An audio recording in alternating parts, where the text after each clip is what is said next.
আল্লাহর বলিরা দেখবেন অনেক সময় জঙ্গলের মধ্যে তাদের কাপড় চোপড় ঠিক নাই, মাথার চুল ঠিক নাই, দাড়ি ঠিক নাই, কিন্তু তারা ভিতরে ভিতরে আল্লাহর পেয়ারা হয়ে গেছে। সুবহানাল্লাহ। আল্লাহর প্রেমে এত বেশি বিভোর হয়ে গেছে, তাদের নিজের শরীরের কাপড় চোপড়ের ঠিক, তাদেরকে বলা হয় মজজুব। তো পেয়ারা হাজির, জঙ্গলের মধ্যে একজন ওলি মারা গেছে। আল্লাহ রাব্বুল আলামিন হযরত মূসা আলাইহিস সালামকে ওহী করলেন, ও নবী মূসা, আমি আল্লাহর একজন ওলি মারা গেছে, তুমি দলবল নিয়ে যাও, তার জানাজা আদায় করো। হযরত মূসা আলাইহিস সালাম তার কওমকে ঘোষণা করলেন, আল্লাহর একজন ওলি মারা গেছে, জানাজা আদায় করতে হবে, চলো। কিন্তু ইহুদিরা অনেক বড় দুষ্ট জাতি, ইহুদিরা অনেক বড় বদমাশ জাতি। তারা মূসা নবীকে উল্টা জিজ্ঞেস করতেছে, ও নবী মূসা, আগে আল্লাহর কাছে জিজ্ঞেস করো, আমরা যদি তার জানাজার নামাজ পড়ি আল্লাহ আমাদেরকে কি দিবে? আল্লাহ জানাজা পড়ি কিন্তু আল্লাহ আগে কি দিবে? বুঝল, তারা মানে ইহুদি করে এত বড় দুষ্ট জাতি, তারা একটা ফেলে আরে দুইটা ফেলে, এত বড় দুষ্ট জাতি। আল্লাহ তারা তো আর মুসলমান ভাই করে হেফাজত করে। পেয়ারা হাজরিন, ওই বনি ইসরাইলের লোকজন হযরত মূসাকে বলে, আল্লাহর নবী মূসা, আল্লাহকে একটু জিজ্ঞেস করো আল্লাহ রাব্বুল আলামিন আমাদেরকে কি দিবে? মূসা কালিমুল্লাহ আল্লাহকে বলো, আল্লাহ আমার উম্মতেরা জানতে চাই, যদি তারা ওলির জানাজা আদায় করে তাহলে তুমি তাদেরকে কি বকশিশ দিবে? আল্লাহ রাব্বুল আলামিন ঘোষণা দিলেন, ও নবী মূসা, তাদেরকে তুমি জানিয়ে দাও তোমার বনি ইসরাইল অত্যন্ত দুষ্ট, তারা অত্যন্ত বদবখ, তারা অত্যন্ত পাপী বান্দা, তাদের গুনাহের কোনো শেষ নাই, কিন্তু তারা যদি আমি আল্লাহর ওলির জানাজার নামাজ আদায় করে তাহলে আমি রব্বুল আলামিন ঘোষণা দিলাম আমি তাদের সবার জীবনের গুনাহ মাফ করে দিব। সুবহানাল্লাহ। ওলির দরবারে তাদের জীবনের গুনাহ মাফ হয় না? নয়।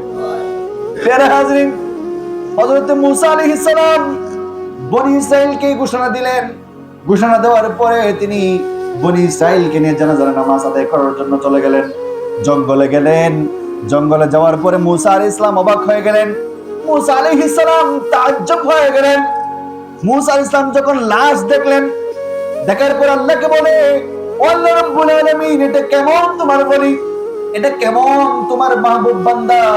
এই মানুষ, এটা এত বদবখত মানুষ, এত খারাপ মানুষ, এত দুষ্ট মানুষ, এই মানুষকে তো আমি মূসা নিজ হাতে তাকে আমার কওম থেকে বের করে দিয়েছি। বলেন সুবহানাল্লাহ।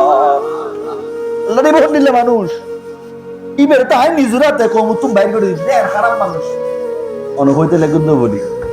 আল্লাহ রাব্বুল আলামিন ওহী করলেন, ও নবী মূসা, শুনো শুনো, আমার এই বান্দা অত্যন্ত পাপী ছিল, অত্যন্ত পাপিষ্ঠ ছিল, অত্যন্ত খারাপ ছিল, সে অত্যন্ত বেশি গুনাহ করতো, আমি আল্লাহর নাফরমানি করতো। কিন্তু ও নবী মূসা, শুনো শুনো, যখন তুমি তাকে কওম থেকে বের করে দিয়েছো, যখন তুমি তাকে তার ঘর থেকে বের করে দিয়েছো, সমাজ থেকে আলাদা করে দিয়েছো, সে তখন জঙ্গলের মধ্যে চলে আসে, জঙ্গলের মধ্যে একা একা রাত্রি যাপন করে, একা একা দিন কাটায়। সে বুঝতে পারে এই একাকী জীবনে তার আর কোনো সহায় নাই, তার আর কোনো সাহারা নাই, তার দেখার মতো কেউ নাই। ওই বান্দার ডানে তাকাই দেখে কেউ নাই, বামে তাকাই দেখে কেউ নাই, সামনে তাকাই দেখে কেউ নাই, পেছনে তাকাই দেখে কেউ নাই, কাছে দেখে কেউ নাই, দূরে দেখে কেউ নাই, নিচে দেখে কেউ নাই, কিন্তু উপরে যখন তাকায়, উপরে আমি রহমানকে দেখে। উপরে যখন দেখে আমি আল্লাহর বিশালত্ব দেখে, উপরে যখন দেখে সে বুঝতে পারে দুনিয়াতে তার কেউ নাই, কিন্তু উপরে আমি একজন রব আছি, আমি একজন আল্লাহ আছি। ওই বান্দা বুঝতে পারে আমি আল্লাহ ছাড়া কেউ নাই। ওই বান্দা তখন খালেস নিয়তে, ওই বান্দা তখন অন্তর থেকে আমি আল্লাহর কাছে তওবা করে, আমি আল্লাহর কাছে গুনাহ মাফ চাই। ওই বান্দা তওবা করতে দেরি, আমি রব্বুল আলামিন তার হায়াতে জিন্দেগির সব গুনাহ মাফ করে দিয়ে তাকে মুহূর্তের মধ্যে দুনিয়ার বান্দা থেকে আমি আল্লাহর বন্ধু বানিয়ে নিলাম। সুবহানাল্লাহ। দুনিয়ার বান্দা থেকে আমি আল্লাহর বন্ধু বানিয়ে নিলাম। আল্লাহ সাইদি মুহূর্তের মধ্যে তকদির পাল্টা ছাড়া কি না পারে?